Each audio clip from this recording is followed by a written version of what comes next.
nice to hear.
Hericasi and Rosalba Dominguez are both excused, so it will just be the three of us.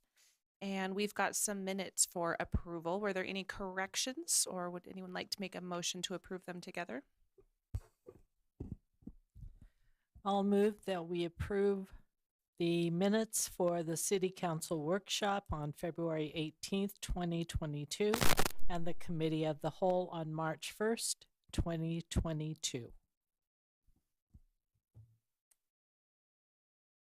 I second it. All right, all in favor? Aye. All right. Aye for me as well. I'm enjoying watching you guys say aye. That was weird. Didn't say it myself. Sorry. Discussion items. First up, discussion on an ordinance amending section 12.24.180 of the Murray City Municipal Code, talking about fees for use of Murray Park outdoor swimming pool. We've got Kim Sorensen. Hi, Kim. Hello, Council. Thank you.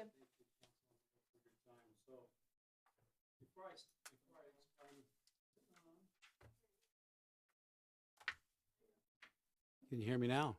Do you want me to start over? You're good. So I just want to recognize Marcy Romel, who's our Park Center Director, and Sina Vick, who's our Aquatics Manager, who are here, and I appreciate their support, and they're the people that make our programs over there so successful. And the real reason they're here is if you ask any tough questions, they get to answer them. So what you have before you is an ordinance to increase some of the charges that we charge at the outdoor pool. And because there's so few, I'll just go over each one. An adult 18 to 59 would go from $4 to $5. A youth 3 to 17 would go from $3 to $4. Our senior, children, infant, all remain the same. And then punch passes. Punch passes is where a person can buy 10 punch passes at a little bit of a reduced amount. An adult would go up $10 to $45. A youth would go up $10 to $35. So minor changes in all of those. And then the pool rental. Now, what the pool rental is after hours, we will rent the pool to groups that want to have a private party. And they can bring in as many people as they want to up to our capacity. So currently for 50 people or under, we're charging $150. That will go to $450. Now that seems like a substantial increase, and let me explain why that is. We haven't rented the pool much because of COVID the last 2 years. We did a little bit last year, and this fee hasn't increased for many years, definitely over 10. And then additional people 1 to 50 would go up from $50 to $100. Now this fee was determined by two things. We looked at other pools that are similar to ours and how much they're charging for after hours costs, and we're in line with them. And then more importantly, something that we don't look at on daily admissions is we looked at the cost of providing that service. And this fee will cover the cost. When I say cost, direct cost of having after hour parties. And I will also tell you that the Parks Board talked about this last month at their meeting, and they unanimously approved the increases. So with that, I'm open to questions or thoughts. I didn't even know that we provided pool time for after hour parties. That's really interesting. It is a very, as both Marcy and Sina would tell you, it is very popular. Huh. We struggle to accommodate everybody that would like to do that. Wow. Especially if we have the same problem we did last year, and that is hiring enough lifeguards. So they need to work extra hours or after hours. So that's why I was wondering, what do we provide? So we provide. It's just like if the pool was open for the general public. We provide the same amount of lifeguards, and we provide supervisory staff and also maintenance staff. And we used to do it for $150. We used to do it for what a great deal it was. What are the hours? When does it start? And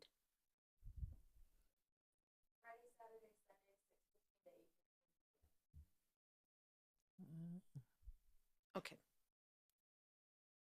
Interesting. Thank you. I was wondering why it went up so much, but boy, we were just really underselling. Yeah, I think we should have raised the prices before now, but we're getting them up to where they should be. Thanks, Kim. Thank you. My only question is with having to raise these, so if you have a membership to the park center, you're already covered, right, for going in? Membership to the park center covers you Okay. to go into the outdoor pool as well. So that's a great deal. It is a great deal. So everybody listening, it's Mhm. fabulous. Will those rates be going up soon to also compensate, or do we feel like those are solid? We haven't looked at those rates, but that is something that we plan to look at to make sure that we're not too low on those rates as well. Yeah, it is. It is a great deal, and I just want to say because I was curious when I saw the pool rental because I hadn't. I'm not a nice mom, so that's not something I would do for my kids. But so I've never looked at the prices. But thanks to the nice parents that invite ours, but so You can always change. yeah, oof, me and the Grinch. But I looked up some just around the valley, and I mean, there was a lot in the $200 to $400, but there were some that was like 800, 900, 500, depending on where in the valley it was. So that was just really interesting to see what those nice parents out there are paying. So thanks. Anything else? Okay. Okay. Thanks. Thank Kim. you. All right, next up, discussion on an ordinance enacting section 12.24.135 of the Murray City Municipal Code relating to trespassing on golf course properties. This is you again. This is me. All right. I'll just stand here for a minute. So this is an ordinance that doesn't allow trespassing on the golf course. You may wonder, why are we bringing this up now? So you probably know that we have residents that live next to the golf course now on 6400 South. Those homes were built several years ago. Last year, one of the residents decided to put a gate in because it would be a great idea to be able to access the golf course, especially when the golf course wasn't open. Dave Caruth, our golf course superintendent, spoke with this resident, and he understood, or they understood, why that just wasn't allowed. And as we looked at that, we needed an ordinance to make sure that in the future, if people wanted to do that and they didn't understand and they pushed hard for a gate, we needed a trespassing ordinance. So this ordinance will not allow trespassing at the golf course or use of the golf course without permission by the city. So that's why we've brought that to your attention today. Do we not have other ordinances that would cover the golf course in terms of trespassing? We do not. Really? So our trespassing, we do have trespassing ordinances though, but it wouldn't cover the golf course? I'll let GL answer that one. So we have a state law about trespassing, but it talks about having a sign or a fence. We don't have they have a fence up.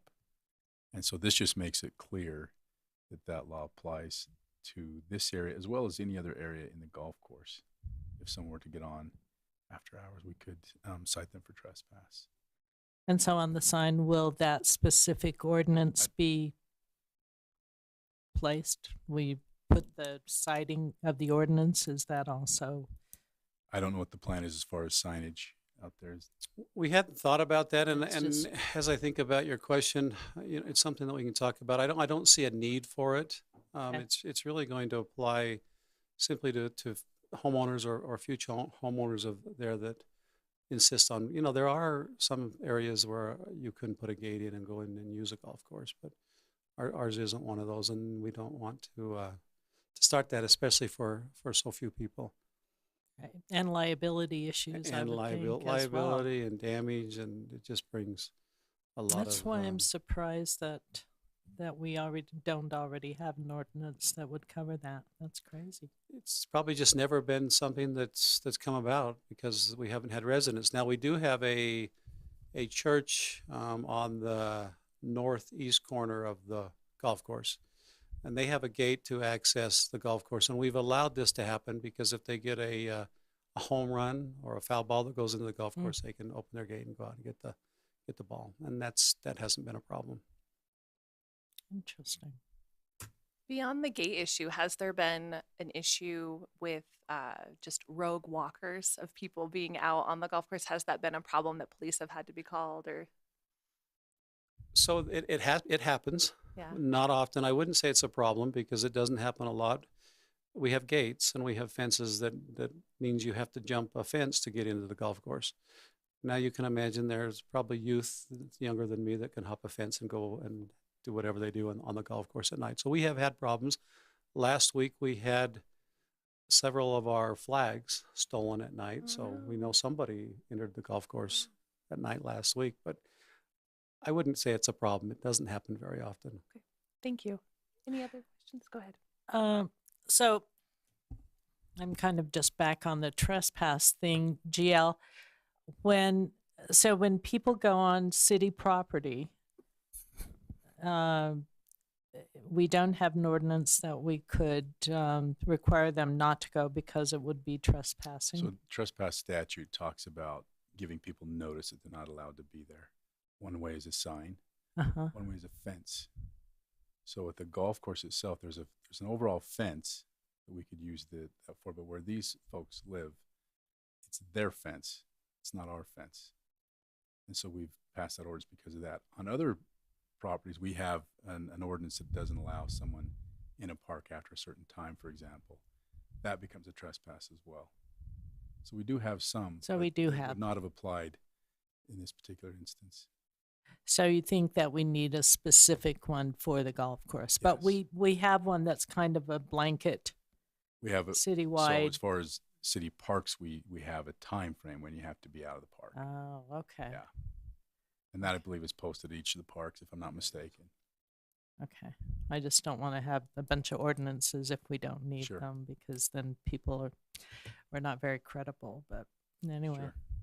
gotcha. Makes sense. Will Okay. you let these residents know through a letter or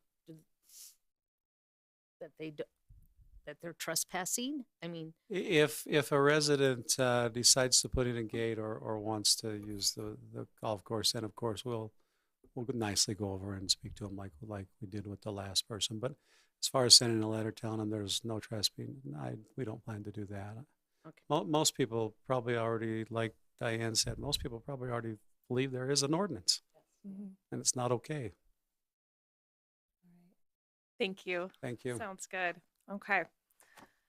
Next up, we're going to discuss an ordinance amending section 17.144.020 and 17.144.030 of the Murray City Municipal Code relating to permitted and conditional uses in the GO zone. Hi, Jared. We're going to do that if I get this set up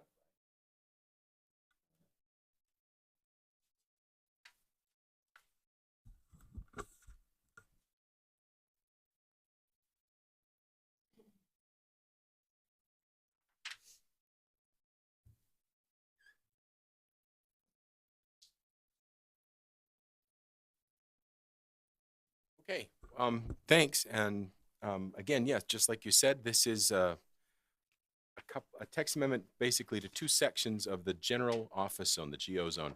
And the two sections are the permitted use list and the conditional use list. So this only has to do, I think the first thing to get out of the way is this only has to do with the uses that are allowed in the GO zone. It doesn't have to do with heights or buffering or setbacks or anything like that, just which uses are allowed. And just to start out with to point out the general office zone, I hope you can see the mouse moving around on there? You can see this blue zoning right there, that's general office zoning. You can see sections of it around the city, different properties that are in their general office zone.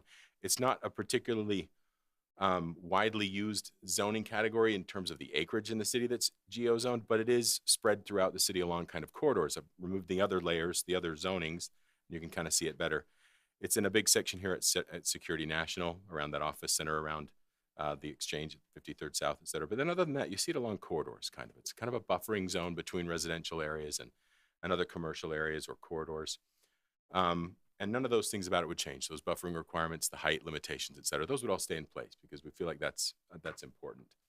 But we are specifically talking about permitted uses and conditional uses. And one of the reasons that this is on our minds, or that we're interested in pursuing these changes, because of the kind of stock that's in the general office zone. We have a newer office zone called professional office. It's much more permissive. It's more intense. The general office zone is a more sort of suburban office zone, and that's what you see in the existing building stock there. These are mostly buildings. There are some newer ones down in that right-hand corner. This is a newer building that was built in the general office zone. But by and large, the properties are going to be older, from the 60s, 70s, 80s, 90s. And you're going to see this kind of more, it's almost always surface parking. It's 1 or 2 levels. A lot of them have exterior entrances, kind of like an old motel would have, et cetera. And I don't want to say dated, but sort of dated in terms of building and construction. And that's mirrored on the inside as well. Most of the interiors are also, they're not set up like modern offices. They're not open floor plans. They don't have some of the amenities that newer offices would have.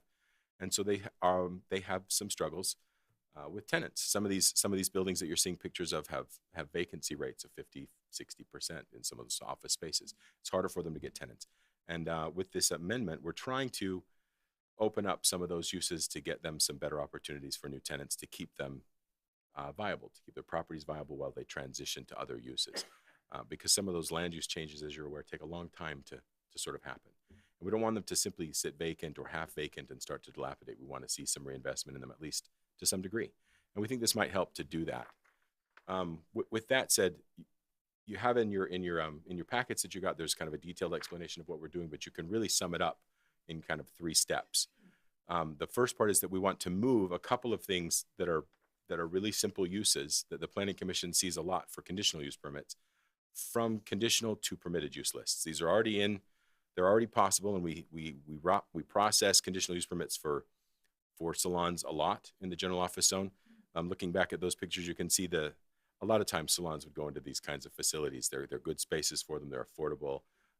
You see that a lot, and we process conditional use permits for them. And every time we do, the Planning Commission wonders why a massage establishment doesn't need a conditional use permit, but a beauty salon does. And we don't have a good answer other than we ought to update our list. So here we are updating the list.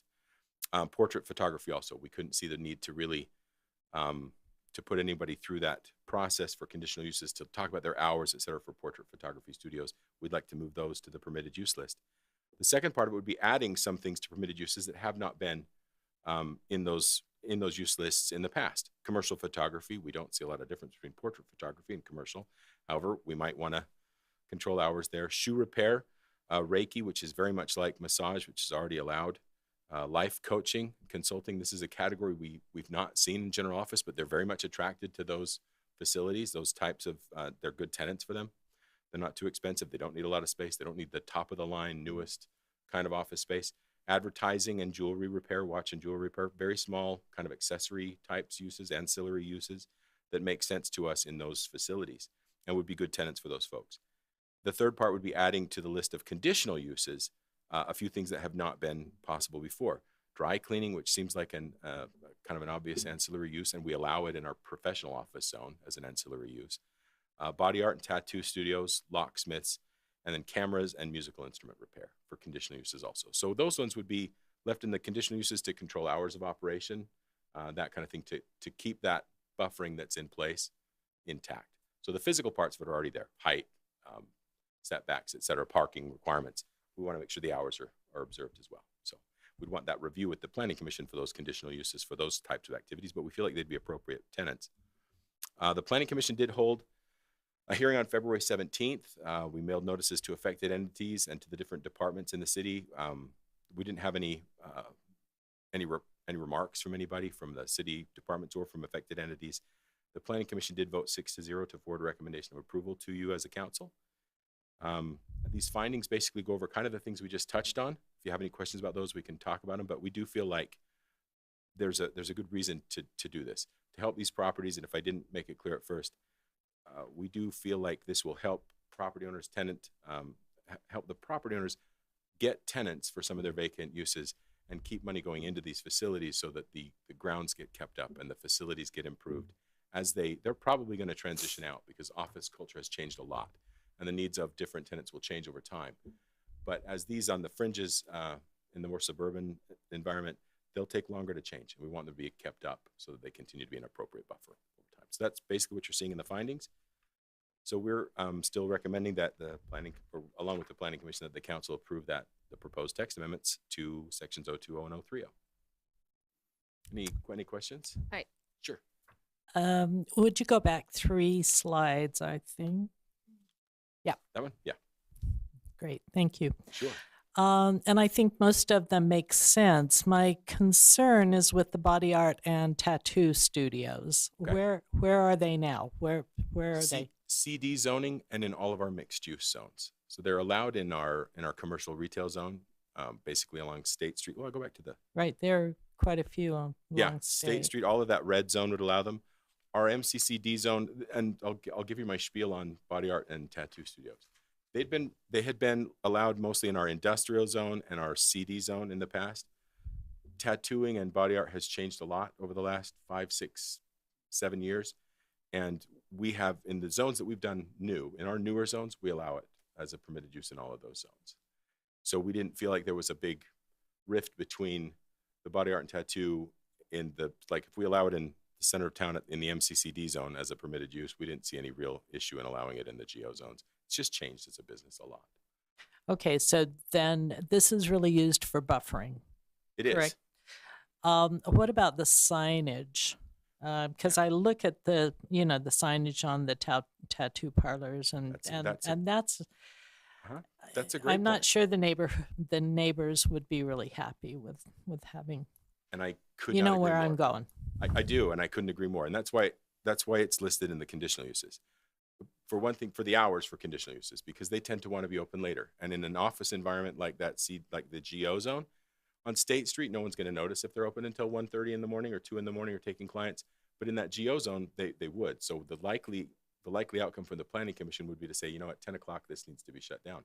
We don't have that opportunity unless it's a conditional use and we're reviewing effects. Okay. The signage, we could control signs if we needed to, but in the GO zone has its own requirements for signs, and it's different than CD zoning on State Street. So you have limited, they're only allowed monument signs and on-building signs that don't include neon and things like that. So not all tattoo and body art users are going to be drawn to those environments in the GO zone because they're going to be limited in what they can do for hours and what they can do for their signs already by the code. So we're not changing anything but the use lists here. So all those sign requirements are still there. And anything that felt really problematic for lighting, we can control through the conditional use process. That's why we wanted in that list. Okay, that's my concern. So you're telling me we don't have to worry about that then? Nope, not at all, because Okay. it's not going to be the same allowance. Although it's the same use, it won't be allowed in the same way that it is on State Street in the CD zone, because this is the GO zone and it has rules for height and rules for signage already. Okay. Just But wanted great to point. Thank verify that. No, I appreciate it. Thank you. Can you clarify to me the dry cleaning? Yeah, dry cleaning. So They're not dry cleaning. They are just dropping off and then this would be someone- drop off and pick up, and that's again why it would be in that conditional use, because it wouldn't be the large facility where they actually do all that work. It would be the drop off kind of. That's what we allow in the professional office zone, or what we've anticipated. We haven't had anybody do dry cleaning in the professional office zone, but that was the intent for drop off and pick up. Any other questions? Mm-mm. Okay. Thanks for your question, Diane. I thought that was really good to hear about the signs and Yeah. just the different way that's That's- controlled. I just can hear the neighbors, so. Yep. And we And want my to be able. constituents. And So. that's the other reason for conditional uses too, is that neighbors are going to see that. You'd rather, when it's going in, you don't want it to go in as a business in a neighborhood when it's right up against some neighborhood and have them see whatever, Right. even if it's a small obscure sign or not obtrusive sign. You don't want it going in as a surprise. And the conditional use means that the neighbors all got a notice, so it won't be a surprise to anybody. They'll been at Yes. the meeting when we can talk about how the signs are controlled, et cetera. That's really Don't they usually just put their signs on their door? Yeah, I mean, in- I go in to an a hair office like this, salon yeah. that doesn't have signs. It's on their doors. Right. And Well, so, if you look at these, I don't have there's not a sign in it. Well, there's the sign right out front here, for example, in this office zone. mhm. That's their sign. So there's tenant spaces on that sign. So if you're a tattoo parlor that wants a big, interesting, attractive sign or whatever, this is not your zone. This Right. is Right. this is an area where you want a studio, but the need is changing a lot, and we've seen it. We looked at 6, 7, 8 other cities, and they're all allowing them as permitted uses with some controls like that we already have in the GO zone. So it'll stay pretty unobtrusive in that area. Okay. We are Murray. Yep, definitely. I really appreciate you speaking on the need to add flexibility to these areas. Sure. We talk about that a lot when we talk about mixed use, of trying to adapt as the economy adapts. And Yeah. so I appreciate you bringing that up and trying to be flexible and helping these areas thrive again. So thank Right. you for touching on that. You bet. No, the only bad commercial property owner is one that's not spending money on his property anymore. There we Give go. them opportunities. I love it. Thanks, Jared. Okay, thanks. All right, Brenda is up next. She's got 2 items. We're going to talk about a resolution authorizing the execution of a renewal of the agreement for auditing services with HBME LLC. I'm going to spend just a minute getting out of her way. This one I'll stand. The next one I'll make it different, not, maybe sit. Okay, so, the HBMA contract, they are our internal auditors. They, in 2019, we selected them, actually a committee of council members selected them as our internal audit. The contract was for 3 years with an optional renewal for 2 more. And that would be the fiscal year 2022 audit, which is coming up in June, and the fiscal 2023 audit. The reason I'm bringing it up is because it requires a resolution by council to continue and redo the contract. And so I would like to keep them just because after 3 years, I finally have them trained the way I want them. And they also are helping me do the financial statement, and they've got all their forms in place and all of the formats, and it's just a quick and easy to do for the next 2 years. And then after that, we will need to send it back out to RFP and have council select another auditor or stay with the same one. Our auditors do get peer reviewed every 5 years. The state auditor's office also reviews their work papers occasionally and make sure that they're doing everything okay. There are not that many government auditors out there. I think the last time we went out for audit for an RFP, we got 5 proposals.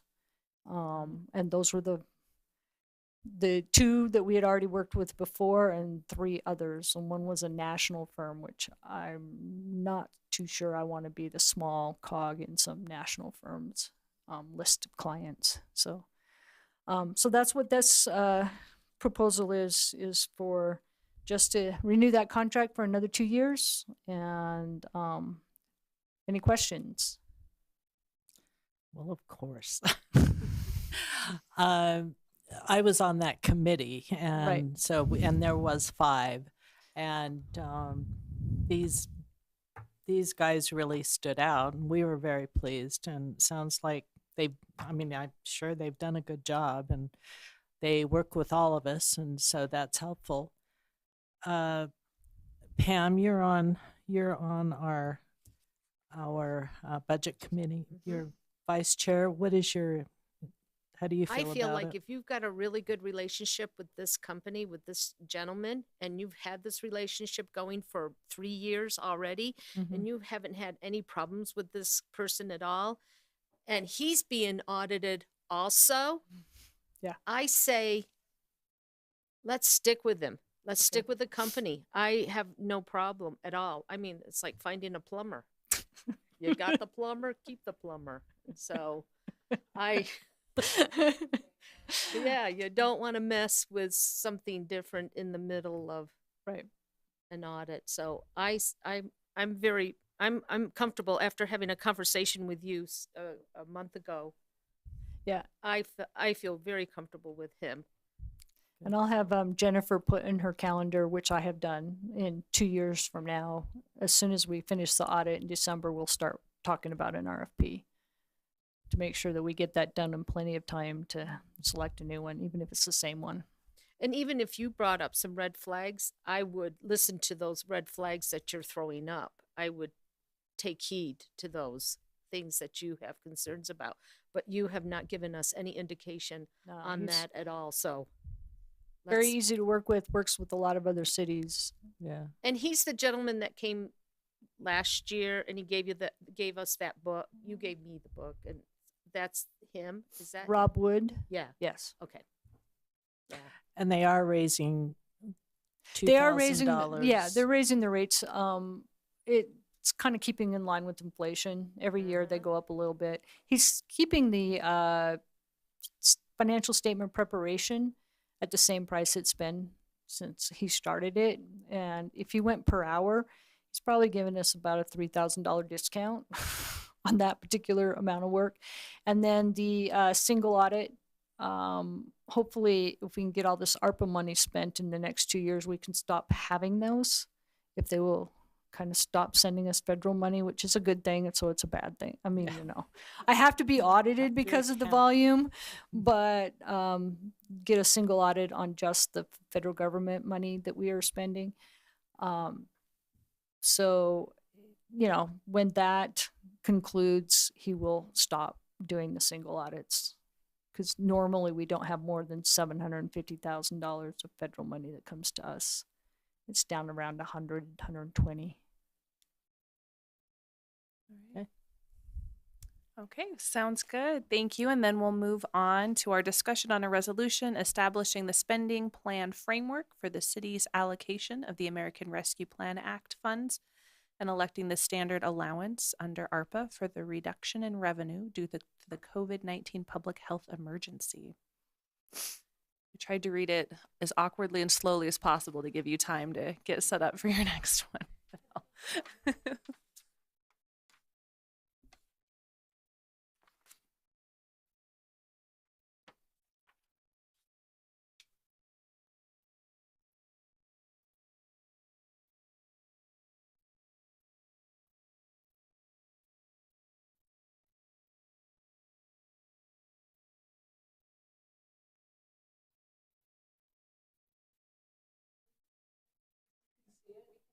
Mm-hmm.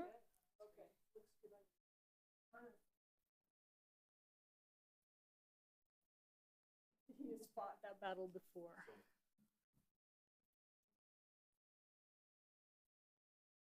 Okay, so we're here to talk about the American Rescue Plan, and this why we are here. The American Rescue Plan Act, ARPA, which that's how I refer to these funds, created the Coronavirus State and Local Fiscal Recovery Fund. Nobody can say that. It's not as easy as ARPA, so that's why we call it ARPA. Somebody has attempted to, I'm sure. Murray will receive a total of $5,789,000 from these funds.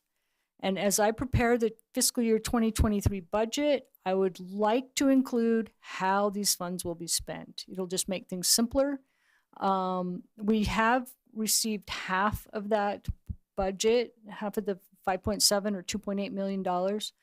And when we talk later today, we will, in the council meeting, there is a budget amendment that you guys have already kind of agreed to send $1 million to the wastewater fund. That budget amendment does send $1 million to the wastewater fund. It allows them to receive the money and to spend it on projects. And the other thing is the mayor and I and the mayor's staff have agreed on my idea, or the idea of how we should spend this money. And we're just putting it out there, and then we'll see what you guys think. The eligible use categories, public sector revenues to replace lost revenue due to the pandemic. It allows for a unquestioned $10 million revenue loss standard allowance, kind of like your standard allowance on your 1040 when you're doing your taxes. You don't have to account for how you spend it, how you got it, what any details. I don't have to say that we lost revenue. As we all know, in Utah, very few cities lost revenue due to the pandemic. Sales tax just went, and we just did not lose revenue. So, but they're saying to keep it simple for smaller entities, which, as crazy as it sounds, we are one. They have up to a $10 million standard deduction, standard allowance. We can just take it and use it for any city services. Responding to public health and economic response, that includes economic harms, helping hospitals, doing whatever. Premium pay for essential workers, which they have got some, almost anybody that works for the city could qualify as premium pay for essential workers. We sat and talked about this a lot. We couldn't figure out a simple, easy way to figure out who to give premium pay to, who not to. People have come and gone since the city during the pandemic. That was kind of a tricky one as we kind of tried to work through that. The other category is water, sewer, and broadband infrastructure. So in it, water, sewer, actually, they classify stormwater because you want it clean, and when you keep the stormwater, keep it away from houses, it's kind of clean water and kind of help with the clean water stuff. So my guiding principles when I set these up was they are one-time money and they should be used for one-time expenditures. In fact, I think the state legislature, they were talking about doing a resolution telling all of the cities not to program this money for ongoing expenses. So the fund should be used for long-lasting projects. I figure the federal government's going to be paying for these for 20, 30, 40 years. I don't know. So we should probably put them into something that will last more than a year or two, long-term project. The use of the fund should be simple, easy to understand and track, mostly because I have to report to the federal government what we do with them, and I want it to be an easy process. Use of the fund should benefit as many citizens as possible, whether directly or indirectly. So my proposed use of the funds are the $1 million we're going to send to the wastewater fund for system improvements, which helped us allow at least 3/4 of the city to have a lower sewer rate than they would have if we had not promised them $1 million. $1 million to the stormwater fund for system improvements. Every property owner in Murray City pays stormwater fees. So my idea was this way. This includes the people in the annexed area who don't get normally have most of our city utilities. They do pay a stormwater fee. They do pay it quarterly, but it's there. Stormwater, it accounts for street sweeping, trying to make sure that your water runs away from your house and not into your house when it rains. Those are the two big things. Keeping the water clean as it goes into the rivers and streams, which is why they do the street sweeping. They also monitor big commercial properties where you see they have those retention ponds, and now they have bioswales and stuff so their water doesn't run directly into the stormwaters and flood other people. So that's what stormwater is doing. But because stormwater affects everybody and that fee, if we give them $1 million, I can't promise this, they are in the middle of a fee increase until 2024 or 5. I think it's 5 would be the last one. Hopefully, if we get them a jump on some of their property, some of their projects, they can maybe wait a minute before they increase their fees again. That's the hope. I can't promise anything because you never know what's going to happen. And then the other $3.7 million would be classified as lost revenue and use that lost revenue exemption. The funds then would end up in the CIP fund to be used for facilities, equipment, and maintenance of city properties. Some of the things that the stormwater fund could do, that one's a little small, at least from here, is they have projects to keep areas from flooding. Some of them are new storm drains, some of them just need to be upsized. Most streets over in the county-run annexed area don't have storm drains. East Murray. East Murray, sorry. I will start referring to it as East Murray. Most of those areas over on East Murray don't have storm drains. In fact, the one they're putting in Vine, it's all brand new. Stormwater has been really good at saving money. They have got a couple state loans out there at like 1% interest for some of their bigger projects. So some of what they would do is move some of these projects forward a little bit, so that they wouldn't have to wait so long to maybe start working on the big ones that are coming up. and instead of saving money for a little while. So that's part of what. Do you have any questions? Can you Yes. go back? I was just finishing reading that.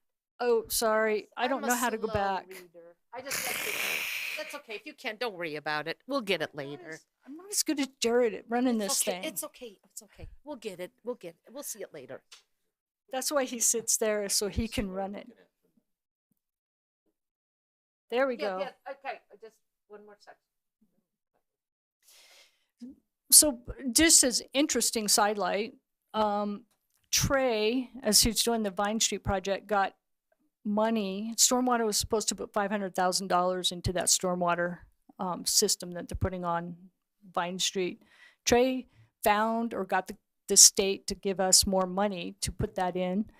And so instead of putting that in, they decided to buy their vacuum truck a few years early, which turned out to be a really good idea because, of course, prices are going up. But they had it delivered and the other one broke.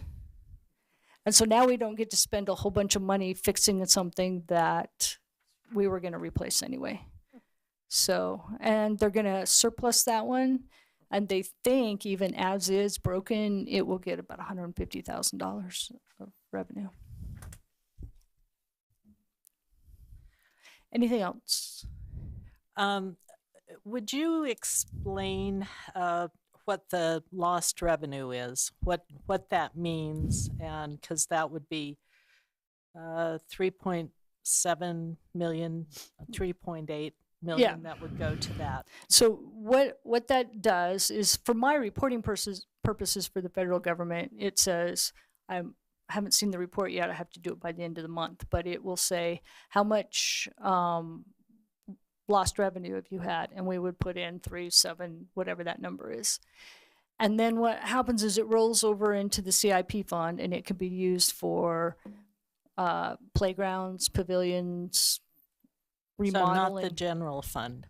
Well, it could sit in a general fund, but if we sit it in the general fund, we would be over our 26% we're going to aim for. So we could use it. We could use it for fire salaries. We could use it, but it's one-time money. So if you did Right. that, the next year we would have to figure out what to do.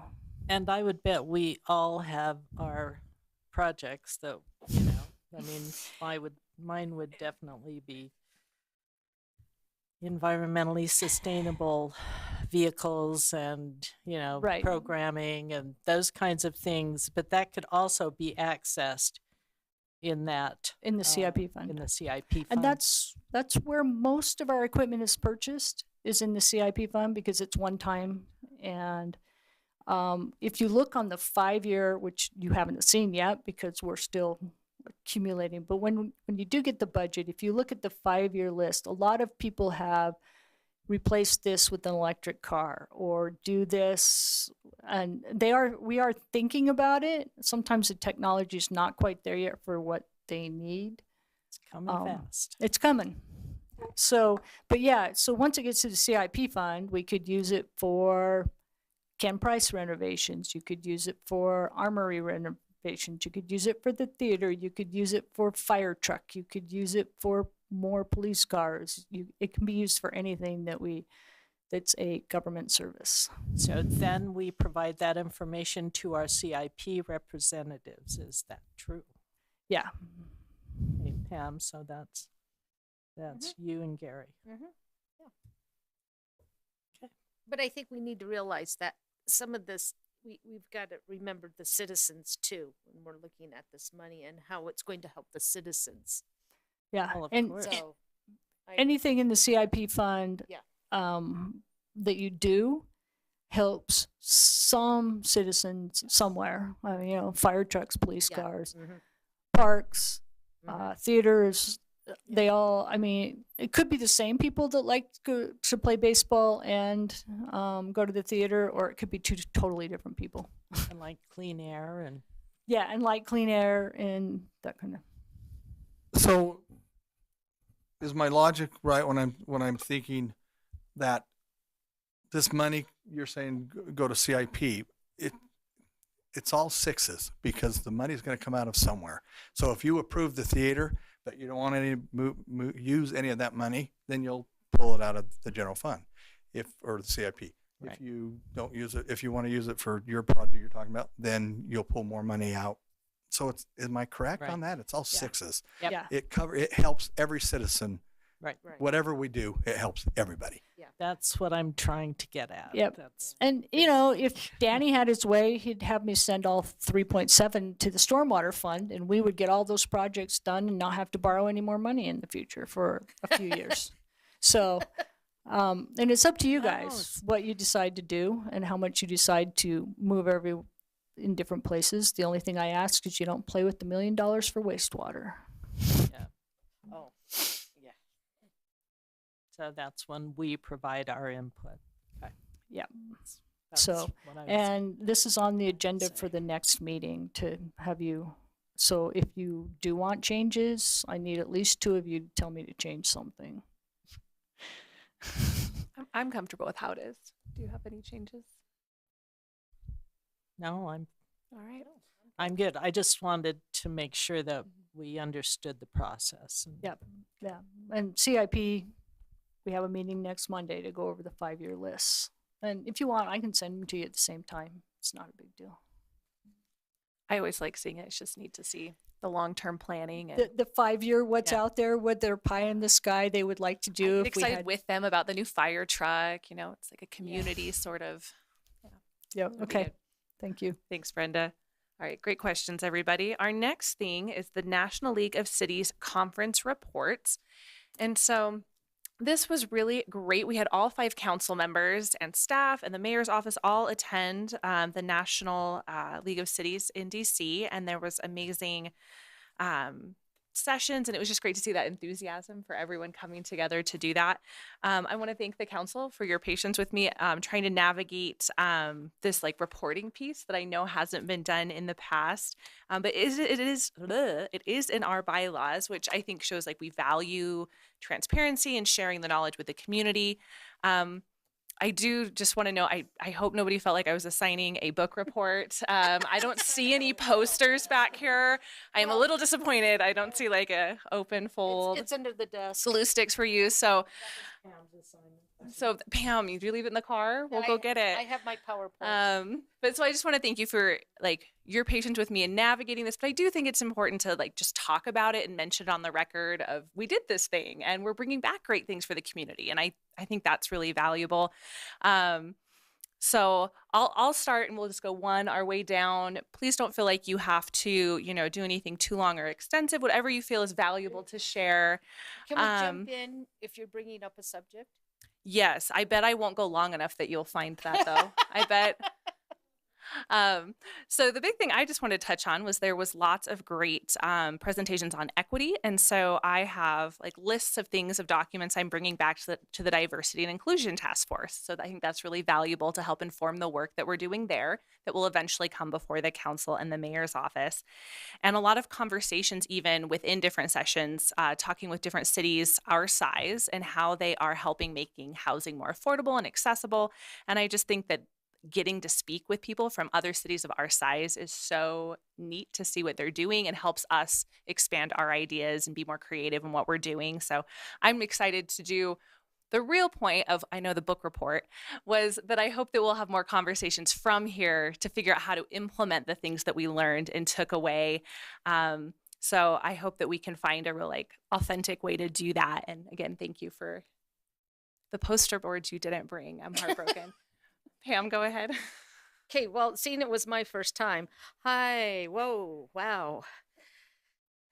It was overwhelming. But I went to the NLC 101 and it was to give to your community, ask what your community needs and what the dreams are for your community. And then I went to a workshop on race, equity, leadership was talked about a lot, which the acronym is REAL. And the main takeaway from many workshops I attended was what to do with the ARPA fund money. I sat with so many gentlemen. Sorry, gentlemen.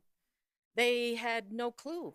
I sat with a table and everybody else was sitting in great tables and I sat with a bunch of suits and the only woman, and so what do you guys, okay. But I did explain the Susan Nixon twin homes and they didn't know what a twin home was. So it was great to do the Susan Nixon, Jared Hall. This is a twin home and the whole bit. So that was kind of fun. Then I went to another meeting, was called Small Cities and Council Meeting. And so just to throw out, what do you think the percentage of the country is like Murray? What do you think the percentage is like Murray? 85%. And one of the moving forward with affordable housing, strategies for development and preservation, equity in housing, vitalization, builders, planners, getting the residents more involved. And then we had a nice opportunity to hear from Speaker House Nancy Pelosi, Pete Buttigieg, Susan Rice, and President Joe Biden. I'm going to get a little emotional. Sorry, but I'm the emotional one on this council. We heard from this amazing Green Beret officer, Scott Mann. And the takeaway I got from his speech are the following three things that are relevant. Own your life and look for a clear leader. Be generous with your scars. In other words, tell your stories so we can learn from them. And connect like your life depends on it with other people.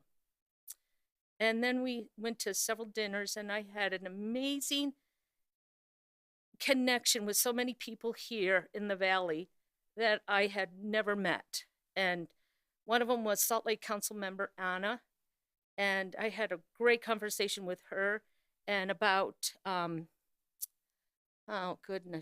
the Other Side Academy and their project. And then I had a wonderful meeting with, never met her before, Mayor Mendenhall. I met the gentleman and the lady from Utopia. I met the Clearfield mayor, the South Jordan mayor, and Cottonwood Heights mayor. And then on our last day, we met with Senator Mitt Romney, Congressman Chris Stewart, Senator Mike Lee, Congressman Burgess Owens. And it was honored to be at their workplace and enjoy just a small amount of time with them.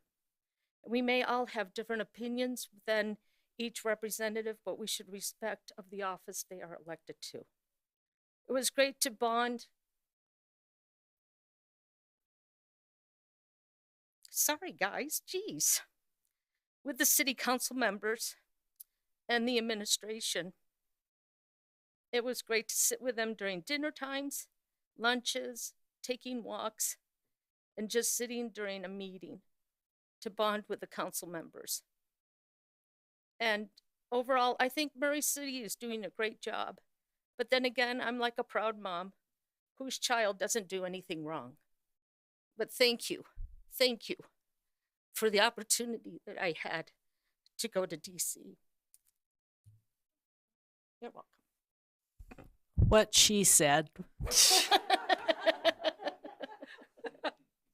It was overwhelming. It was so overwhelming. It's really hard to explain unless you've experienced it. Yeah. I think it's so helpful for all of us on many, many levels. So it's a wonderful opportunity. My favorite parts were seeing the president and Nancy Pelosi, finding out what's happening with the ARPA funds in other cities. I was at a table that had a lot of different ideas, and that was really helpful. And I thought, oh my goodness, we need to get going, but we're fine. But anyway, so it is a wonderful opportunity, and I'm so glad that the whole council went. Yeah. That's just amazing. That doesn't usually happen. So it was really. It's kind of scary when we were all on the same plane going home. It's like, well, Diane's it. Well, I did, because we're all sitting on the same plane. I'll go, please. I know there are always so many things, and I bring things back, and then I think that the administration is afraid for me to come back from these things, because then I have these ideas, and But it's fun, and it's what allows us to grow and our city to grow, and I think it's so important. And also building those relationships, because as I always say, we don't govern in a vacuum, and it's nice to to know what's going on out in the world, and it's really a wonderful thing for our citizens and for, like I said, for us and for the mayor's office. And anyway, so thank you. Thanks, Diane. Mayor Hells, I didn't give you homework, but would you like to share anything since you're at the table? I don't want you to feel left out because you were there. No, I don't feel left out. I agree. I think it was a wonderful opportunity to be there. Networking is huge for me. Yeah. That's probably For all of for us. me is the biggest thing, and we've always said that. Yep.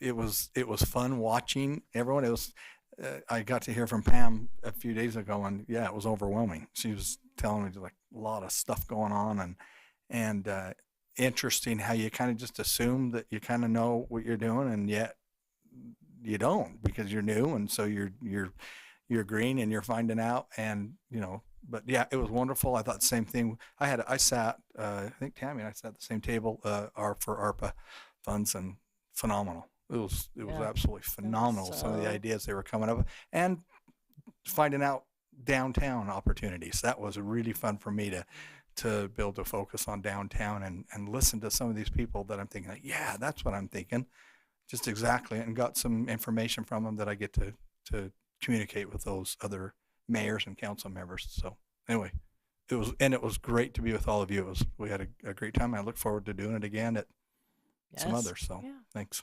Well, thanks. I hope you don't feel like I put you on the spot, but I also didn't want to like ignore you and be like, this is a council conversation. All right. Well, that is the end of our agenda. So if there's no objections, we are adjourned until 6:30. All right.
All right, we're going to call this meeting to order.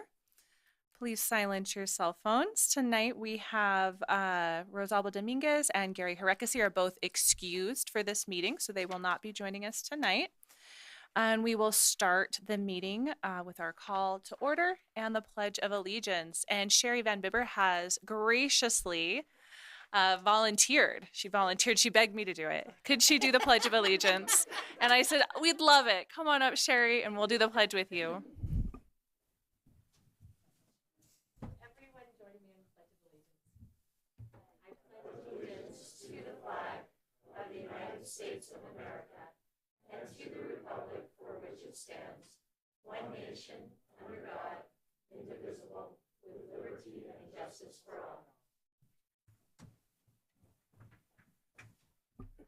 Thank you, Sherry. We appreciate you. All right. We've got 2 different minutes for approval tonight, one from council meeting February 15th, 2022, and one from council meeting March 1st, 2022. Are there any corrections? Otherwise, I will take a motion. Can I do them both together? Absolutely. Hey, I would like to make a motion of approval of minutes of council meeting February 15th, 2022, and the council meeting minutes for March 1st, 2022. Is there a second? I'll second. All in favor? Aye. Aye. Aye. All right, we're going to start out with special recognition today. We're going to consider a joint resolution of the Mayor and Municipal Council of Murray City, Utah, declaring Friday, May 6th, 2022 as Murray Arbor Day. Mayor Brett Hills and Darren Bird presenting.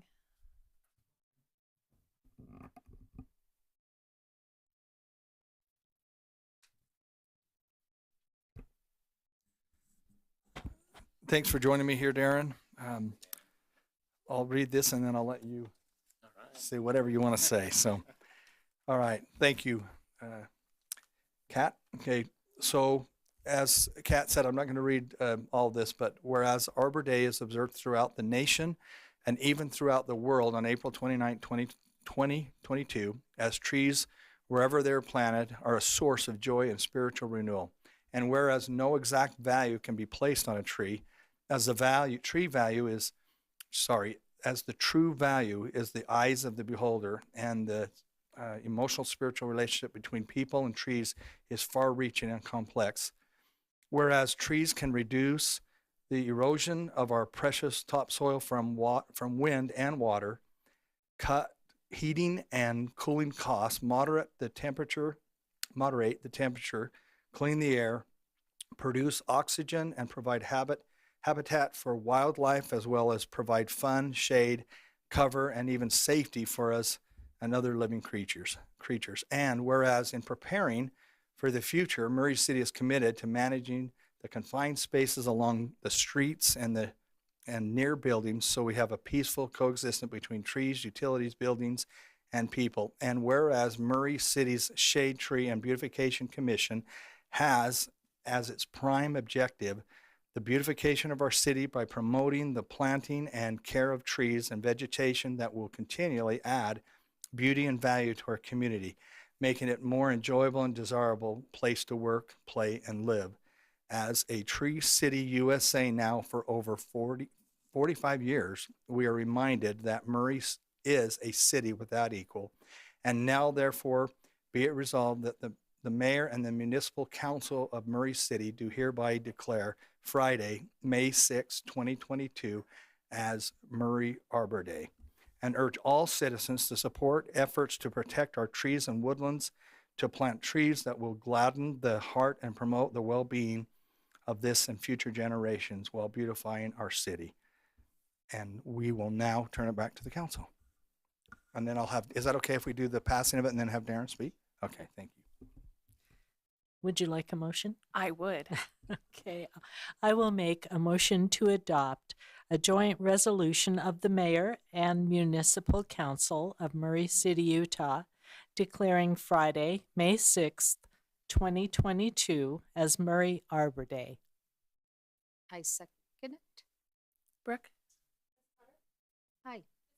Aye. Aye. Thank you. Okay. Thank you, Darren. Thank you. I appreciate the opportunity to represent the Shade Tree and Beautification Commission.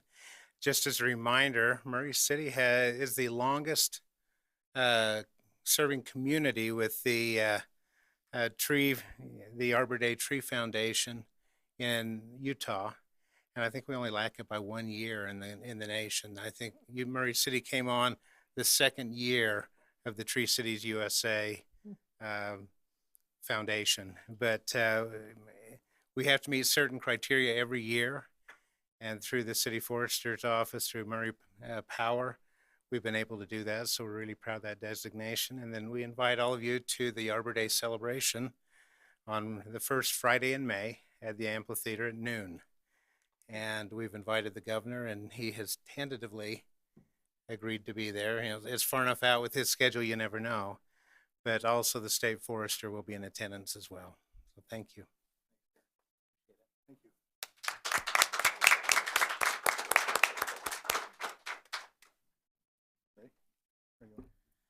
Yes, if you want to take it away with our second special recognition today. Okay. Yeah. All right. Thank you. Sherry, come on up. Sherry, do you have others with you or just you? Well, let's have them come up. Come on. See, they too asked if they could come up. No, they didn't. You know that. We're glad to have you with us. We're also shy. Yes. Did you hear? Sherry said we're all so shy. We know that's not true about Sherry. So I'm going to go ahead and read this, and then we'll ask you to pass that, and then I'm going to turn the time over to Sherry and to introduce your students with you. And is that okay? Sure. All right. Thank you. Okay. So a joint resolution of the mayor and the municipal council of Murray City, Utah, in support of the Murray Exchange Club by recognizing and declaring April 2022 as Child Abuse Prevention Month. Whereas the children of Murray are the future of our state's success, and investing in their general welfare, safety, and livelihood are of the utmost priority.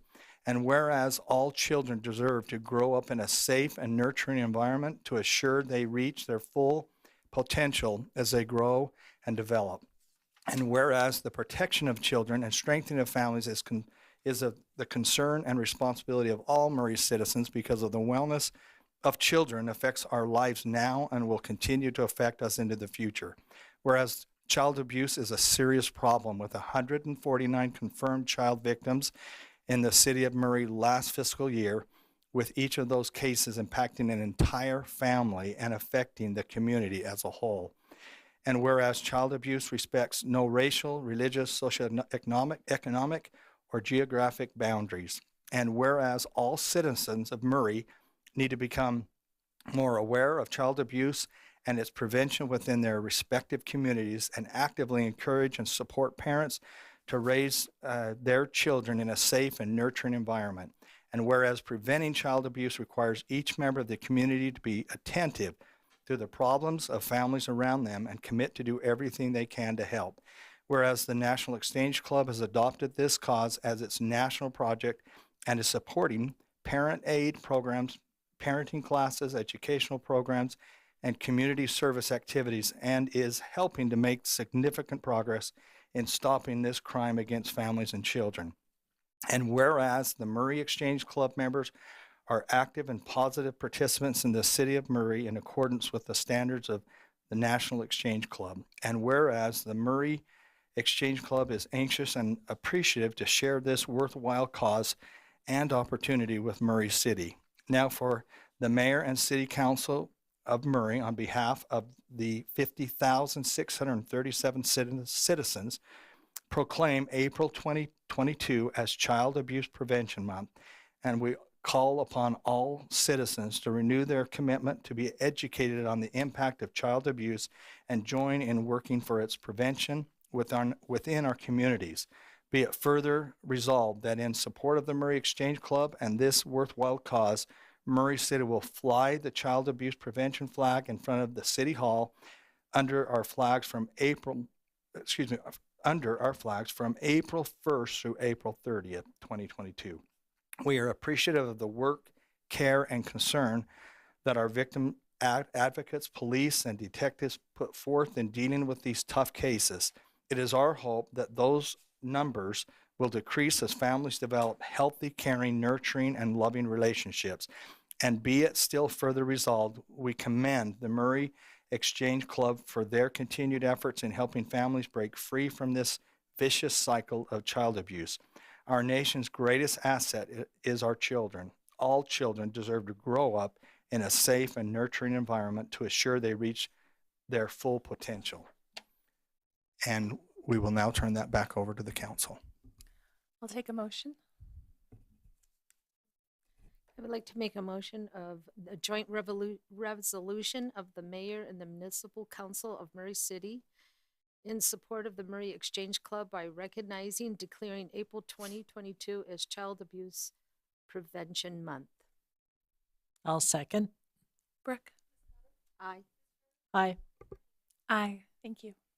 Thank you very much. Okay, Sherry, I'm going to turn the time over to you. And I know you're so shy, you're not going to say anything. I was just stressed we were going to have to go take everything down if you voted us down for the proclamation. Can I tell you, you know you don't need to be stressed because there's no way that was going to happen, ever. Anyway, I'm going to let you go ahead and talk and then I'll say a few words. No, we have our Murray Youth Excel Club, and we have 85 kids, so we couldn't fit everyone in here. But they're also our youth government. But under the Exchange Club, we have our Youth Excel. And one of the partnerships that we've taken on this year is to provide resources between food and clothes and whatever we can for our homeless youth in Murray. So that's something that this group has taken on full force, and we intend we've just begun. So we have a great group of support and going forward, and that ties right in with our prevention of child abuse. We just wanted to share because our numbers, the state last year had 10,564 cases. The county had 4,033. And in 2020 and 2021, 3616. We had, was it 147 cases?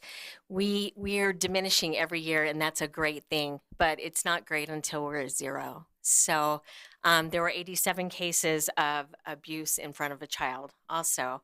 But we didn't lose any children this year, and that was a good thing where we did last year. So those are the things we just want to create an awareness. The Exchange Club works with prevention of child abuse with all the resources that we can get with housing and finances and things that when we need to get families away from and into a safe place immediately. So we tie in with the chamber and the city council if anyone ever needs to get a hold of us that way.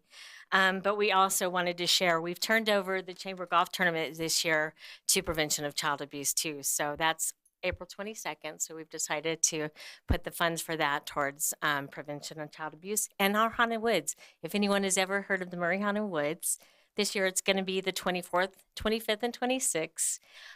Last year, we took it over from the city 7 years ago. And this past year, we made $20,000. That's a lot of $5 tickets. But that money we were able to turn back to our school clubs to, again, work towards prevention of child abuse. And some of the groups, YWCA, Taylorsville Family Shelter, South Valley Sanctuary, Murray Victims Advocates, Murray Midvale Family Center, Murray Children's Food Pantry are just a few of them. So when you see the Haunted Woods, we won't scare you. We have silly trails at the beginning and scary trails at the end. So no matter what, come out, spread the word, support that, because we get people from all over the state, literally, that come to that. Murray started it, and we'll just keep it going forward because it's such a great event, and the money now is going to such great things. So thank you for letting us share.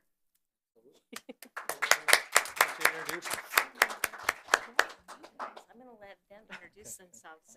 Yes, hello. I guess we're not really near anyone. Hi, I am Relina Pattison, and I'm like 4th generation Murray. So I've grown up here a long time, and I absolutely love to be here.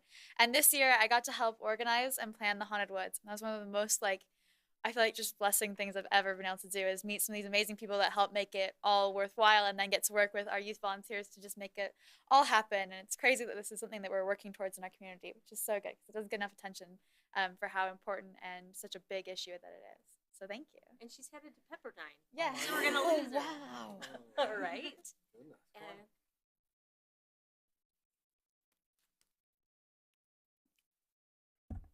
I'm Sam Sywick. I don't actually live in Murray. I live in South Salt Lake, but I go to Murray and all of my friends are in Murray. So I love the community. It's where, like, I just love it. It's such a nice community. And I was just dragged here by my friend. So I didn't know what was going to be talked about, but hearing Sherry and the mayor talk about it, it was great. And I actually really liked where we're going. So I'm excited to see where we can go next. And we have one more by there. Oh. Yeah. Isaac's shy. He won't want to talk. No. I know Isaac. Yeah, he knows me. I'm Isaac Graham. I live here in Murray. I don't know. I'm first generation Murray, I suppose. And I just love our city. I love how we have a small community, but a big community at the same time. We have a lot of love for each other. Even though we keep growing, we all know each other, and yeah, that's pretty much it. Aren't we lucky? Seriously, what kind of kids are these? These are awesome. Thank you. Sherry, thank you so much. Thank you very much. The future looks good, bright for Murray. It does. Thank you. And thank you all for speaking and all the work you do. We really appreciate you. All right. Yes. Did you wanna say Thank something? Go you. When we were out putting up those pinwheels and tying bows, and it was so much fun, and it was so fun to see you guys. So thank you for being here, and thank you for speaking. It was awesome. Absolutely. All right, next up, this next part of the meeting is citizen comment. This is when you can speak about any topic. You will have 3 minutes. You will have a form to fill out with Jennifer if you choose to speak, and then come up to the podium and do 3 minutes and keep an eye, and she'll tell you when the time is up. If you are here to speak on one of the public hearings, do wait until that period. There'll be another opportunity to speak then, but this time is for items that are not on the agenda. Go ahead.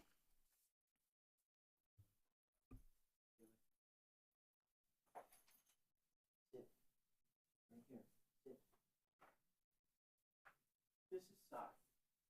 I will go back over there in just a moment. I just want you to be able to see. See his face. Come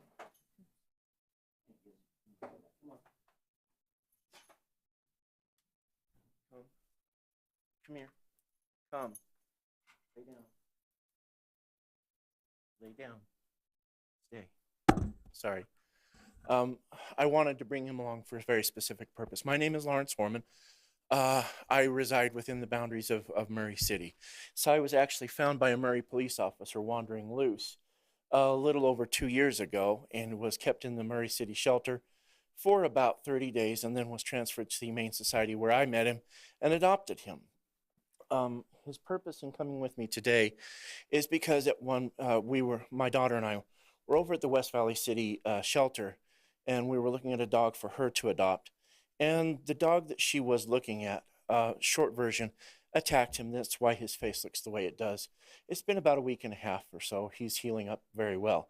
I bring him to make a simple point. Those people who are homeless, nearly homeless, or in extreme poverty, people sometimes wonder why we have a dog or a cat or another animal like that. They are companions to us. They help us to get along in life and not feel like we are alone. They act sometimes as a means of a sense of security, both against possible theft and things like that, and just feeling secure in ourselves being around somebody else. And they're generally easier to take care of than your average human child. I'm sure if any of you have had pets will know that. But sometimes they need medical care that we can't afford to give them. And in this situation, I got lucky because of where it happened. The shelter is taking care of the cost for size, the stitches and things that he needed in order to get healed. But most people are not in that kind of a situation, and they need help with things like that. And so the point here is to encourage the city to join with the county and on their own in efforts to help those who have animals to get them certified, one, officially as companion animals, which is not a service animal. It just allows them to be with them if they do manage to find a place to live, like an apartment or someplace like that. That having those animals with them is like giving them up is like giving up a child to us. And it creates a huge barrier to being housed.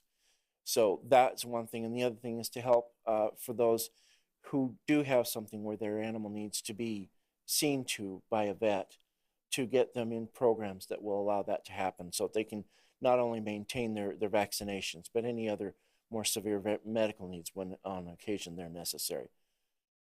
Basically, that is why we are here today, is to advocate for such things. Thank you. Thank you. Would anyone else like to speak? Here.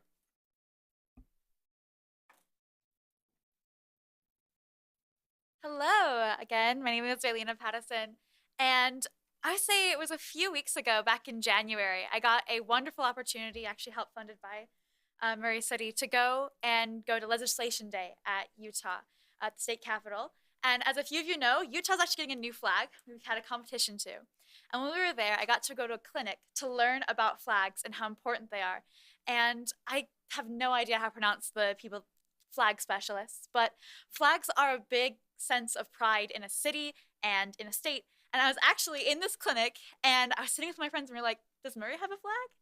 And I went and we looked it up and we don't have a flag. And that shocked me because everyone here in Murray, we really love Murray. I think it's a fantastic city. It's a great place to live.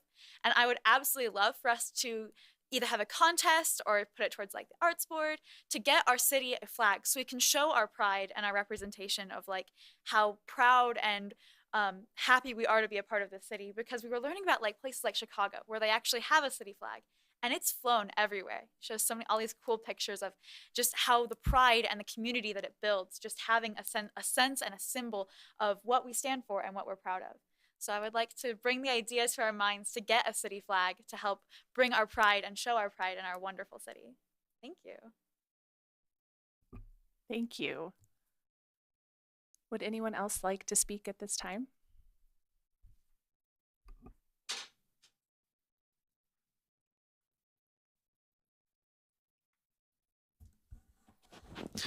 I love the idea of a flag. That's really cool. I mean, if we did it, we could unveil it at Fun Days, like a big flag ceremony.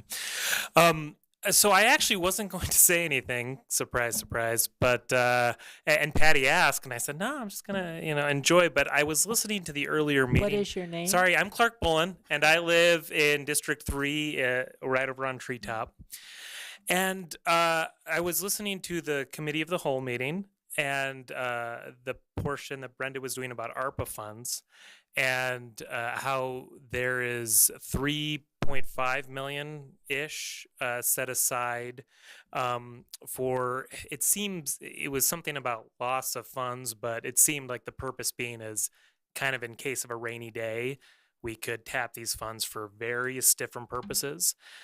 And just since from that time till now, I've just been thinking a lot about, because Brenda also said that, if Danny had his way, maybe he would, take all 5 million, and get the projects done sooner. And I thought, there are a lot of people that are hurting right now, with prices rising on lots of things, inflation, gas, various things, people on a fixed income. And that, if this money, that $3.5-ish million was set aside for a time of need, that maybe this is a time of need. And if that money in any way could ease the burden of, some of the rising fees that we have right now, I mean, I know that, there's a lot of people that would make a huge difference to. Now, I don't understand all the, and I'm sure that's been thought of, but I just, that's been going through my mind. And I thought, and I'm all about saving money for a rainy day, but maybe this is that rainy day. Maybe now's the time when we need it the most. So thank you.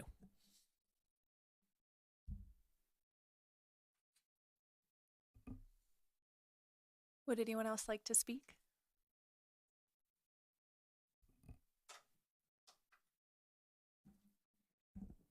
My name is, pardon me. My name is Beverly Krangle. I live in Murray. I'm here to greet the mayor and council members and concerned citizens. I'm here to plead to make Vine Street safe. There are a couple of things that have changed since the last time I made the plea. Will Vine Street become known as the killer street and not in a good way, with many accidents and some deadly? Or will concerned Murray leaders take the opportunity to create a safe space for walking and biking for both children and adults, both able-bodied and especially for the disabled? Excess speed. Vine has often been a drag strip before current construction started to widen the road. And actually, just in the last couple of days, there have been some speeders. Even with all the bumps and steel plates and everything, there have been people going really fast. Vine Street has often been a drag strip before the construction started. It is well known that adding a middle turn lane will exacerbate the problem and increase the speed of trucks and cars even more. Increased walking and biking. With the increasing cost of fuel, more children will be walking or biking to school. Only a 4-inch line will separate the speeding traffic from the bikers.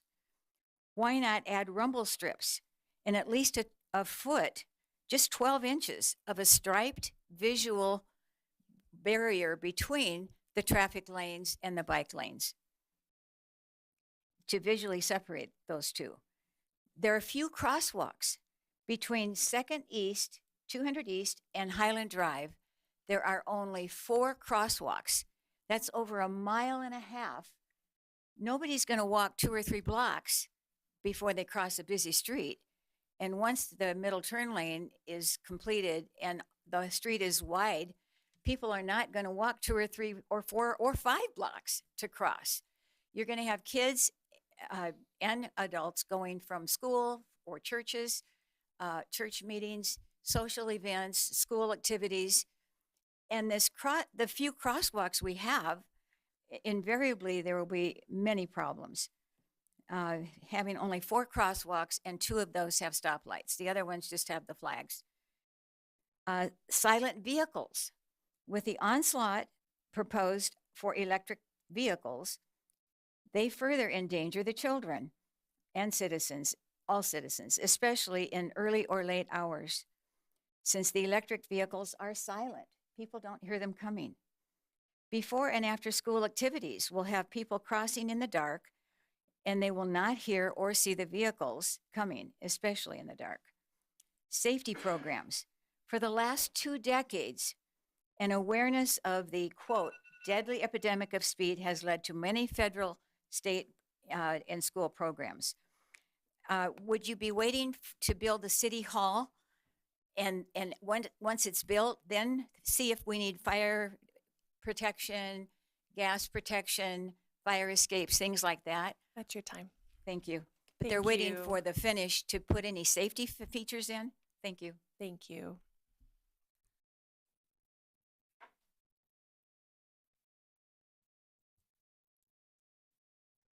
Anyone else? Okay. All right.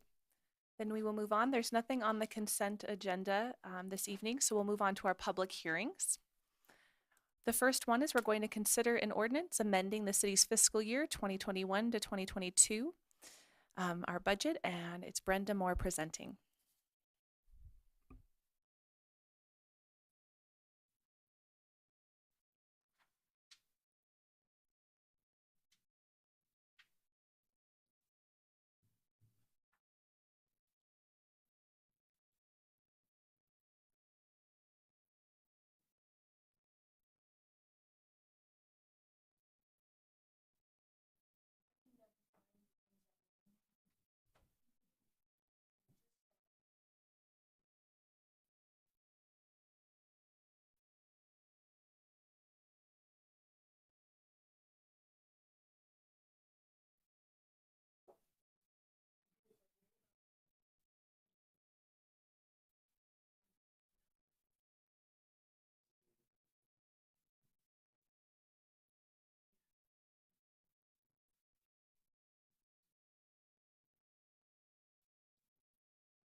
So this is, we talked about this probably on the 8th of March. It's been almost a month, so I thought I would give you a reminder.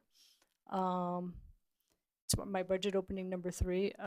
Jared, oh, there it goes. So I have a list of items. Most of them are, there we go. Okay. So the first items on this budget opening are, we have received $5,000 to do an in-car camera. So we need to put that on there so that the police can receive it and spend it.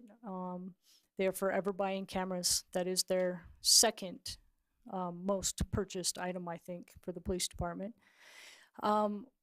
One of the things that council needs approval for is when I move things between a salary budget area and our operations. I always like to get council's approval for doing that.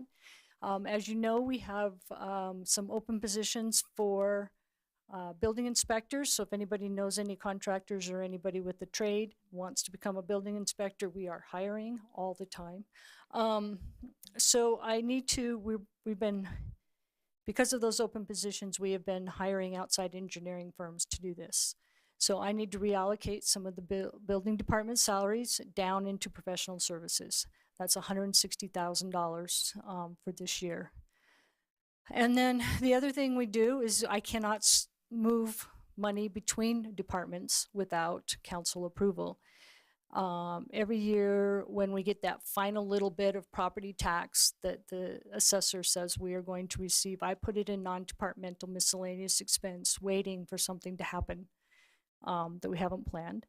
And this one, I should have planned it because I know I did a bond for HB 244, a sales tax bond, but I forgot to put the interest in that I need to pay tomorrow or the next day. Actually, I think it's May 1st. So I'm going to reallocate some of that non-departmental miscellaneous expense into our debt service department to pay the interest on that sales tax bond. And I'm told we did a really good job. We got that at slightly under, or right around 2%. The last bond that they went out for was a GEO bond in a school district, highly rated, and it was 3.5. So we did a little good timing on that. Capital Projects Fund. This will appropriate $200,000 from reserves to replace the bench seats at the amphitheater with stadium seating. Don't be too excited. The 60-day delivery time went to 120-day delivery time. We're hoping to get them installed before winter next year. Thank you. Well, fall this year. It's my next fiscal year. My year runs June to June. It's all messed up. But they have been ordered, so hopefully you will say yes. The enterprise funds. In the wastewater fund, I think we talked about this. We are going to have them receive $1 million of our ARPA funds and allocate them to infrastructure projects. In the wastewater fund, we also need to, I'm increasing the impact fee revenue by $60,000 and appropriate it to salaries and benefits. We've had a couple people retire who had big payouts. They'd saved all 320 hours of vacation they could, their maximum of 80 hours of comp time that they could, and various other sick time and stuff. And that fund has only got 6 or 8 people in it. So it's really hard for them to cover those types of unexpected expenses. And they have received more impact fees than I budgeted by way more than $60,000. So they're still going to be over budget in that. And in the stormwater fund, we're going to appropriate $50,000 from their reserves to for cost overruns in the Walden Meadows project. That's the one that's going down 5400 South, and hopefully we'll keep a whole bunch of neighbors from flooding. So we're doing that. They could have used the $500,000 from Vine Street to cover that we found other money for, but then they bought that truck instead. So, which was a good thing because they actually got it. One of the first trucks that we ordered and got within the same year of those those types of trucks, which is amazing. So they just need a little more to finish that Walden Meadows project. And then the final thing is some housekeeping stuff that I like to have in the budget so that we can make sure that I don't get written up by the state auditor for various things. One is I know that I have budgeted less transportation sales tax than what we are going to receive. And so that is all spent out of the CIP fund. So I need to be able to adjust the budget of the transfer between the CIP fund and the general fund for that extra money so that we can spend that next year or the year after. Any ARPA funds that we have received and have not spent and have not been allocated, I will transfer over to the CIP fund and we can deal with them in that fund. It helps us keep our fund balance below the amount that the state likes it to be. And then any funds necessary to keep our unassigned fund balance near 26%. What that is there are some line items that we have in our budget that some years we spend and some years we don't, because we don't spend for maintenance of a piece of equipment if we don't need to, or we don't buy, like my department has a small equipment budget, about $2,500. Every year we don't need to buy a printer or two, but some years we do. We don't need to come running to you every time we need to buy a $100 or a $1,000 printer. So we have it in there, we don't spend it. Anything over 26% that's left unallocated will get sent to the CIP fund. This allows me to basically do that. I would do it anyway, but it allows me to change the budget number so I don't go over budget in those line items and get written up for transferring too much money. Any questions? Any questions? No? Thank you for the presentation, explaining it all line by line. We appreciate that. Helped us remember that meeting many weeks ago. If there aren't questions or concerns, I'll take a motion. Oh, it's a public hearing. It is a public hearing. Thank you. It is a public hearing, so if anyone would like to speak on the matter, you may come up to the microphone and you will have 3 minutes. I didn't mean to discourage you.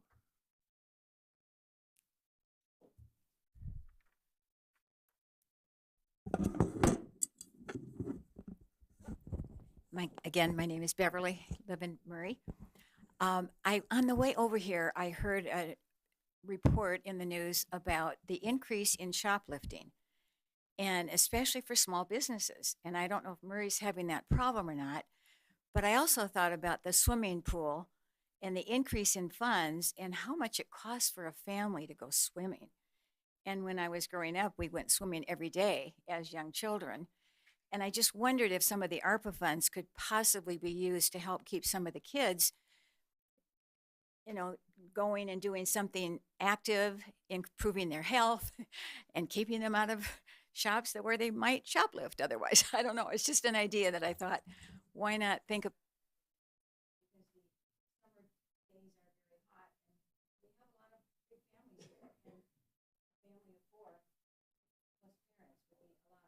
Oh, sorry. Anyway, thank you. Thank you, Beverly. Would anyone else like to speak? All right. If not, I will close the public hearing. And is there any discussion? If not, I will take a motion. I will make a motion to adopt the ordinance amending the city's fiscal year 2021 to 2022 budget. I second it. Brooke? Aye. Aye. Aye. Oh. Are we all right? Okay. All right. Next up, we will consider a resolution approving the 2021 Municipal Wastewater Planning Program Report, and we have Ben Ford and Danny Estel presenting.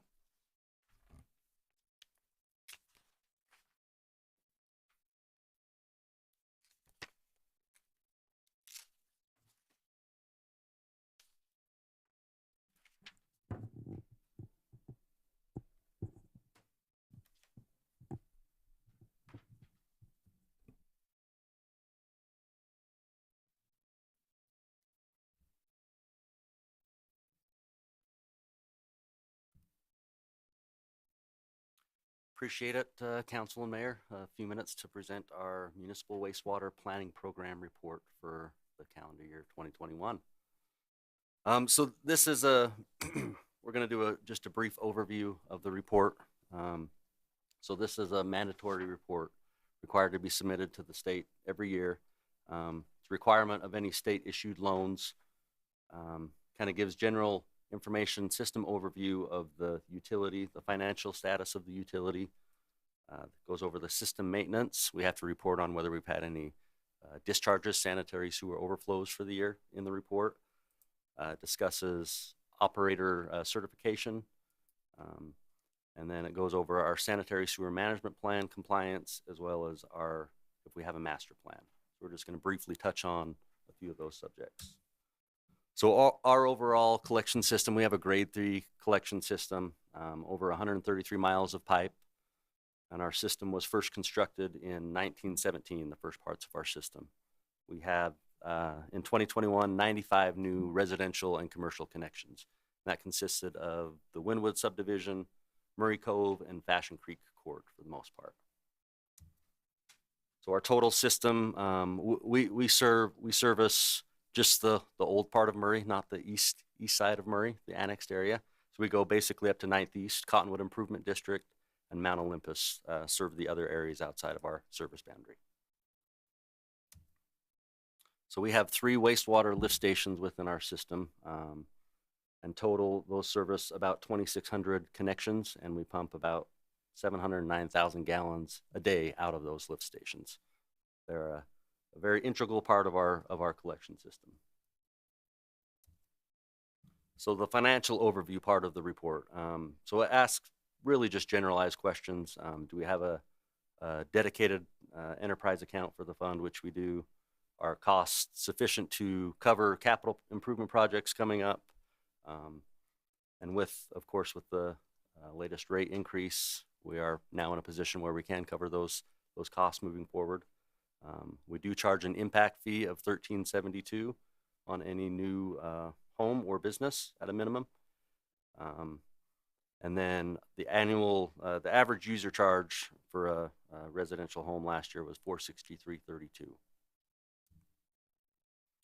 So there's 2 different classifications of sanitary sewer overflows. There's a class 1, which is a pretty significant spiller overflow. If that goes to a water of the state, more than 5,000 gallons, or affects more than 5 private structures, that's a class 1. Luckily, we did not have any class 1 discharges. That's a good thing. We did have 1 class 2 that affected 1 home on Clark Street earlier in the year. It was caused due to some roots in the line that we were unaware of. Since then, we have treated the line, cut the roots, and taken care of that issue, and it's been added to an annual root treatment list. So we have a company that comes in, Duke's Roots. They're based out of New York, that does all of our root treatments for the year, and we generally treat anywhere from about 8,000 to 12,000 feet within the system for the year to try and minimize those overflows. So the major components of how we keep our overflows down is our maintenance within our system. We have 2 combo cleaning trucks that clean and maintain the system. So with our 133 miles of pipe throughout the system, our goal is to try and get through that every 2 years. We typically get through that just about every year. This year we cleaned 113, so not quite there, but on average we typically get through the system every year. Another major component to our maintenance is our TV van operation. That's where we find the defects, the roots in the lines, the breaks in the pipe, cracks, stuff like that, infiltration coming in, exfiltration, stuff like that. So whenever we find any issues in the system, we fill out a defect report form and track it within our GIS system and put that on repair projects going forward. So like I said before, we're a class 3 system. I'm the chief DRC operator for the system. We have 5 other grade 4 operators that are DRC designated, 2 grade 4 operators that are non-DRC, and 2 grade 1 operators in our system. So our sanitary sewer management plan, this is kind of our living document, basically, the why we do what we do plan. So we are required to audit this plan every year.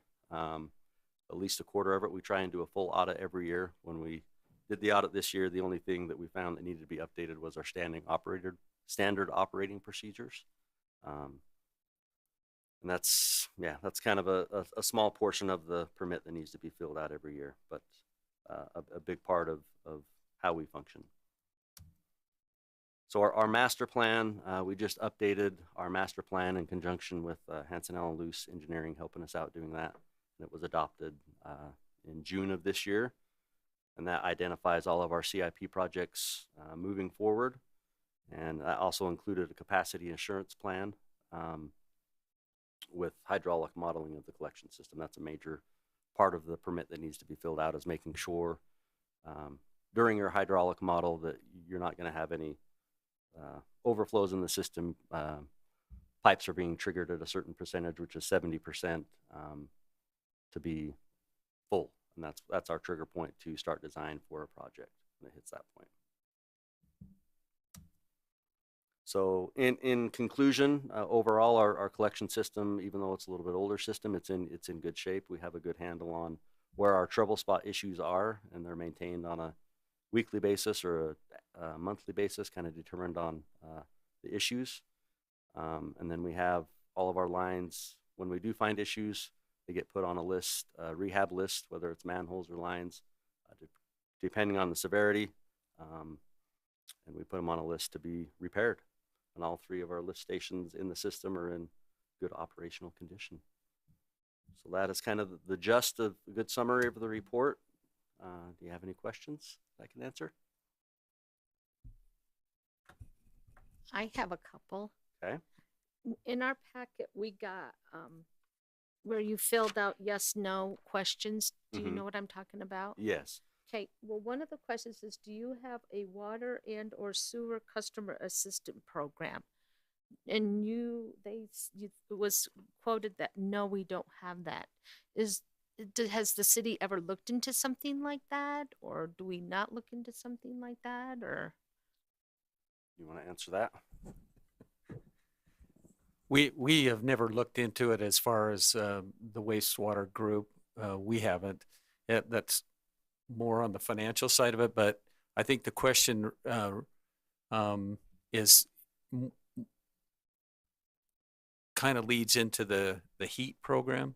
Oh, okay. And that's really what the question is do we have a program like that? And we don't, because there's other opportunities for the assistance for low income or what it might be. Okay. And let me see. I have my pages folded. Oh, and like you said, it was quite interesting that what year was collected the system first constructed was 1917. I thought that was, wow, that's really interesting. And so anyways, and let's see. Is there a written policy regarding continuing education and training for wastewater operators? And you happen to say no. They was answered no, and I'm just curious, are we looking into something for that? So we don't have a written set in stone policy, but our policy is we pay for certification tests, training. We do pay for everything. We just don't have a written policy. Oh, okay. Yeah. So it is covered. Tricky question. Yeah. Technically, we do not have a written policy, but we do cover it and pay for it. Okay. My question would be, why don't you have a written policy? I don't know that it's honestly been needed in the past. That is a great question. We have just always covered expenses, training expenses, testing expenses. It used to be the policy where we would not cover a test until the person had passed it, but we have since changed that. So every opportunity the employee wants to go take the test, we cover it and pay for the test on the certification. But if it isn't written, it's really not a policy. It's a standard just a promise. It's a standard procedure in the wastewater and in water as well. But it goes further than that. It's a standard procedure in all of public works.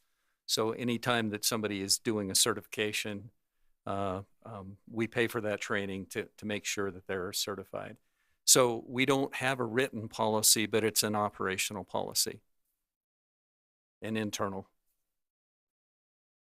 Okay. And we can put something together. I mean, that's not a big thing. So if that's our direction that the mayor would like to give to us, we're already doing it. Yeah, before I say anything, I always have to look at GL, so. With your We have a smart mayor. with your picture of the crew, have you looked into hiring maybe one more for each level, or is that not? You know that picture where you had each level. When you say hiring more for in each level, Yeah. what's that? Well, you know the picture. I don't know if you could turn it back to the picture where you quoted each of the levels. Are you asking if they're fully staffed? Yeah, 5 grade. Have you ever thought about hiring one more because of retirement, so they're up to speed? They do or- get replaced. So anytime somebody retires, it does get, that individual will be replaced. And each of these operators have the opportunity to go to that grade, to that upper DRC level.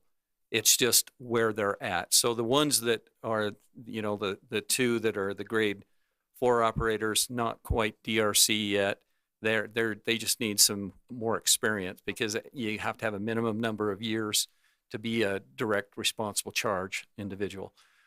The other two, the grade 1 operators, they're just starting out. Okay. So we're fully staffed. Okay. Right. Any other questions? Okay. If there aren't any other questions, do you have anything else that you guys wanted to share? Okay. I don't think so. It is a public hearing, so if anyone from the public would like to speak at this time, I'll open up the public hearing. Okay.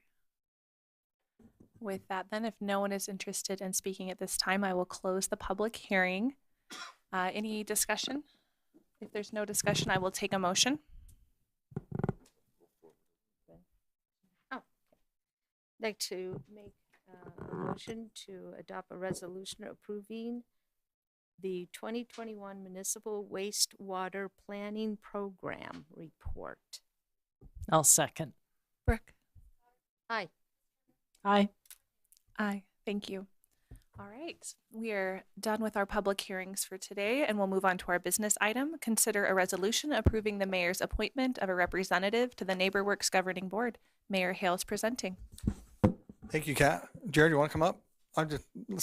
Let's get you up here. You don't hardly come up, so. I was here to hear the sewer report. Yeah, I'm sure you were here to the sewer report. Good stuff. It is good stuff, is right. All right. Tammy's been trying to get us to change that name, and we've decided we're keeping that. We really want to put Jared on this board. I'm telling you, listen to him. Okay, I'm just here to present Jared Hall as asking that he be an we'd like to appoint Jared as a representative to the NeighborWorks Governing Board, and would ask for a confirmation from the council. I would take a motion. You got it. I will make a motion to approve or to adopt the resolution approving the mayor's appointment of a representative, which is Jared, Correct. to the NeighborWorks Governing Board. I second it. Aye. Brooke? Aye. Aye. Aye.